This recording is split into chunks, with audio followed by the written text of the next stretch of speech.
45,000 টাকার মধ্যে gaming PC build. এটা লিখে যদি আপনি ইউটিউবে সার্চ করেন আপনি অনেক অনেক ভিডিওস পাবেন, বাট ওই সবগুলো ভিডিওস রেখে কেন আপনার স্পেসিফিক্যালি এই ভিডিওটা দেখা উচিত?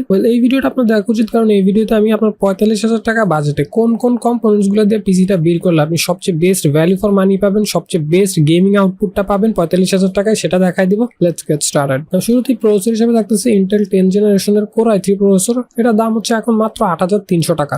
এই প্রসেসরটাতে আপনার 4টা কোর এবং 8টা থ্রেড পেয়ে যাবেন এবং মাত্র 10,000 টাকার নিচে এটাই একমাত্র প্রসেসর যেটা হচ্ছে এই ফিচারটা অফার করতেছে। সাথে সাথে আপনারা জানেন যে ইন্টেলের গেমিং পারফরমেন্সও খুব ভালো হয়, সো বাজেটের মধ্যে মাত্র 8,300 টাকা একদম বেস্ট একটা প্রসেসর এটা। দেন মাদারবোর্ড হিসেবে থাকতেছে MSI ব্র্যান্ডের H410M এই মাদারবোর্ডটা। এটা এখন মার্কেট প্রাইস হচ্ছে 7,800 টাকা। আপনারা জানেন যে ইন্টেলের মাদারবোর্ড গুলোর প্রাইস একটু বরাবরই বেশি হয়ে থাকে এবং মাত্র 8,000 টাকার নিচে একটা মাদারবোর্ড আপনারা ইউজুয়ালি একটা মাদারবোর্ডে যা যা ফিচার দরকার সবই পেয়ে যাবেন। লাইক এটাতে 2টা RAM স্লট পেয়ে যাবেন, PCIe Gen 3 SSD সাপোর্ট পেয়ে যাবেন, সো ভালো high speed NVMe SSD use করতে পারবেন। সাথে সাথে MSI এর মতো একটা ব্র্যান্ডের মাদারবোর্ড 3 বছর ওয়ারেন্টি সহ পেয়ে যাচ্ছেন। এখন হচ্ছে এই বিল্ডের মেইন আকর্ষণ P1i GeForce GTX 1650 4GB GDDR6 graphics card. আপনারা জানেন যে গেমিং এর ক্ষেত্রে সবচেয়ে মোস্ট ইম্পর্টেন্ট পার্ট যেটা সেটা হচ্ছে যে গ্রাফিক্স কার্ডটা। আপনি যত ভালো গ্রাফিক্স কার্ড অ্যাড করবেন তত ভালো গেমিং পারফরমেন্স পাবেন। এই কার্ডটার বর্তমানে প্রাইস হচ্ছে 18,500 টাকা। এবং এই কার্ডটাতে আপনারা কেমন গেমস খেলতে পারবেন? মোটামুটি মডার্ন সব ধরনের গেমসই আপনি 1080p তে মিডিয়াম সেটিংসে 50-40+ FPS ইজিলি খেলতে পারবেন। সো মোটামুটি বাজেট বিবেচনায় গেমিং এর জন্য বেশ ভালো একটা এন্ট্রি লেভেলের গ্রাফিক্স কার্ড এটা। দেন RAM হিসেবে থাকতেছে P1i Accelerator 8GB DDR4 RAM, price হচ্ছে 2700 টাকা।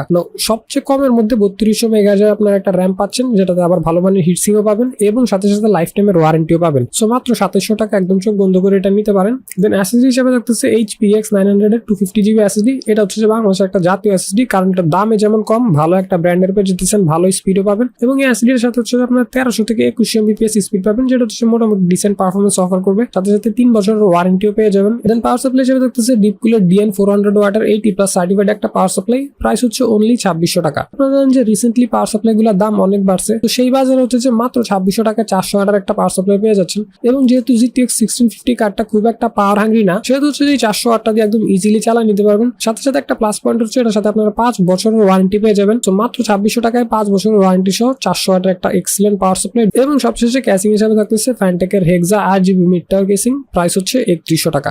ক্যাসিং হচ্ছে সম্পূর্ণ আপনার ইচ্ছা, আপনার কাছে যেটা ভালো লাগে সেটাই নিতে পারেন, বাট এই কেসটাতে হচ্ছে যে অনলি 3100 টাকা আপনি টোটাল 4টা pre installed rainbow RGB fan পেয়ে যাচ্ছেন। সাথে সাথে সামনে গ্লাস এবং সাইডে গ্লাস ডিজাইন পেয়ে যাচ্ছেন এবং মাত্র 3000 টাকা আমার কাছে ওভারঅলি বেশ ভালো একটা ডিল মনে হয়েছে। এবং এই সবগুলো কম্পোনেন্টসকে একসাথে করলে প্রাইস আসবে অ্যারাউন্ড 45,700 টাকা। Thanks for watching.